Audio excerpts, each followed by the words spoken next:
حضرت عبداللہ بن عمر سے روایت ہے، رسول اللہ صلی اللہ علیہ وسلم نے فرمایا، صفوں کو قائم کرو، کندھے برابر کرو، یعنی صفوں کے اندر ان جگہوں کو پر کرو جو خالی رہ جائیں، اپنے بھائیوں کے ہاتھوں میں نرم ہو جاؤ، صفوں کے اندر شیطان کے لیے جگہ نہ چھوڑو، اور جو شخص صف ملائے گا اللہ بھی اسے ملائے گا، یعنی اپنی رحمت سے یا اپنا قرب عطا کرے گا، اس کو اپنے سے ملائے گا۔ صف کب نہیں بنتی؟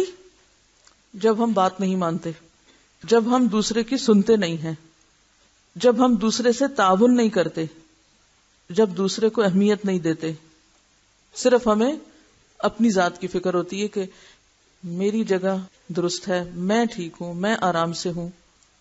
اور پھر اس میں آپ دیکھیے کہ اس زمانے میں کسی کے لیے صف میں سیٹ رکھنے کا کوئی رواج نہیں تھا، اگلی صف میں وہی بیٹھتا تھا جو پہلے آتا تھا۔ ہم کیا کرتے ہیں؟ دوسروں کے لیے جگہ رکھ لیتے ہیں، پھر وہ آتے نہیں، پھر وہ جگہیں خالی رہ جاتی ہیں، گیپس رہ جاتے ہیں، پھر کیا ہوتا ہے؟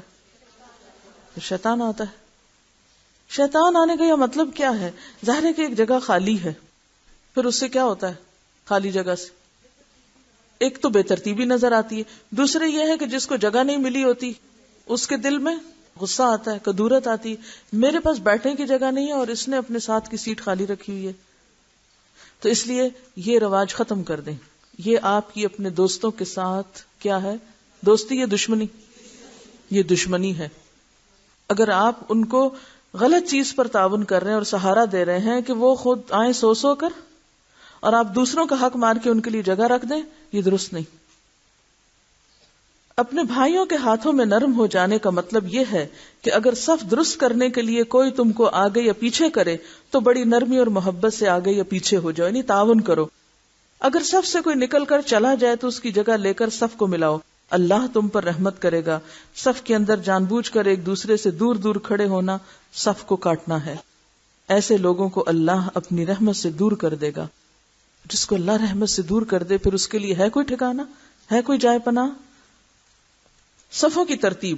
حضرت انس رضی اللہ عنہ سے روایت ہے کہ رسول اللہ صلی اللہ علیہ وسلم نے فرمایا، پہلے اول صف کو پورا کرو۔ کھڑے ہوتے وقت یہ دیکھو کہ کہاں جگہ باقی ہے، وہاں پہلے کھڑے ہو، یہ نہیں میں یہی ٹھیک ہوں، ادھر ہی صحیح ہے، اگلی صف خالی ہے اور انسان پیچھے پیچھے پیچھے جا کے بیٹھ جائے، یہ کھڑا ہو جائے۔ پھر اس کو جو پہلی کے نزدیک ہے۔ حضرت ابو ہریرہ رضی اللہ عنہ سے روایت ہے کہ رسول اللہ صلی اللہ علیہ وسلم نے فرمایا، مردوں کی صفوں میں یعنی ثواب کے لحاظ سے سب سے بہتر اول صف ہے اور سب سے بری آخری صف ہے۔ پیچھے رہنے کو کیا کہا گیا؟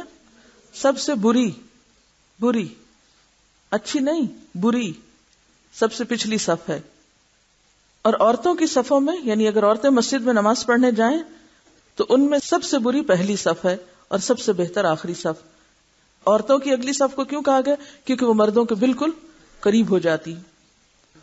حضرت ابو سعید خدری رضی اللہ عنہ سے روایت ہے کہ رسول اللہ صلی اللہ علیہ وسلم نے فرمایا، ہمیشہ لوگ پہلی صف سے پیچھے ہٹتے رہیں گے یہاں تک کہ اللہ بھی ان کو پیچھے ڈال دے گا۔ یعنی کچھ لوگ مسلسل لیٹ پہنچیں گے، مسلسل دیر کریں گے، نیکی کے کام میں سستی کریں گے، لہذا اجر و ثواب میں بھی وہ پیچھے رہ جائیں گے، مؤخر کر دیے جائیں گے، لیٹ کر دیے جائیں گے۔ اب دیکھیے کہ جب کوئی خیر و بھلائی پانے کا وقت ہوتا ہے تو ہمارا دل کیا چاہتا ہے؟ پہلے مجھے ملے، پہلے میں۔ لیکن جب نیکی کرنے کا وقت آتا ہے تو پھر پہلے میں کیوں نہیں ہوتی؟ پھر میں کہاں ہوتی ہوں؟ قیامت کے دن ترتیب الٹ تھوڑی جائے گی کہ جو لوگ نیکی میں آگے ہیں فاستبقوا الخیرات ففروا الی اللہ، دنیا میں وہ ففروا الی اللہ نہ ہو اور وہ قیامت کے دن جنت میں سب سے آگے اور سب سے پہلے ہو۔ یہ ہو سکتا ہے؟ عقل ہی نہیں اس کو مانتی۔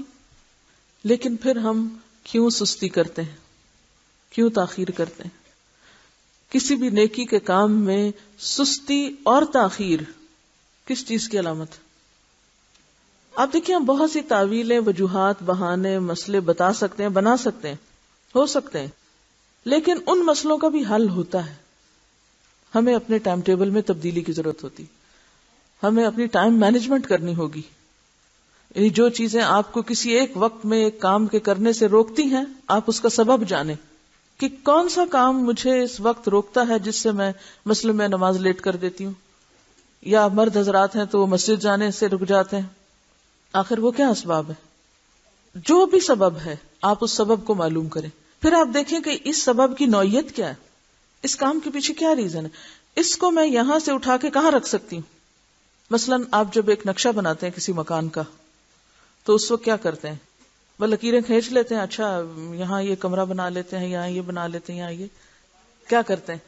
پیمائش کرتے ہیں. پھر یہ دیکھتے ہیں کہ نہیں، اگر یہ کچن یہاں سے اٹھا کے یہاں کر لیں تو اس کا یہ زیادہ فائدہ ہے، اس چیز کو یہاں لے آئیں، سیڑھیاں یہاں ہو جائیں، لاؤنج یہاں ادھر یہ جگہ بچ جائے گی، یہاں سے یہ سپیس نکل آئے گی. نکالتے ہیں نا سپیسز، ضرورت کے مطابق شفٹنگ کرتے ہیں نا. اچھا کمرے کی شفٹنگ کبھی کی؟ اچھا یہ میز اٹھا کے یہاں سے اگر وہاں رکھے تو یہ جگہ بہت کھل جائے گی، اس اینگل پہ رکھا جائے سامان تو کمرہ بڑا لگے گا.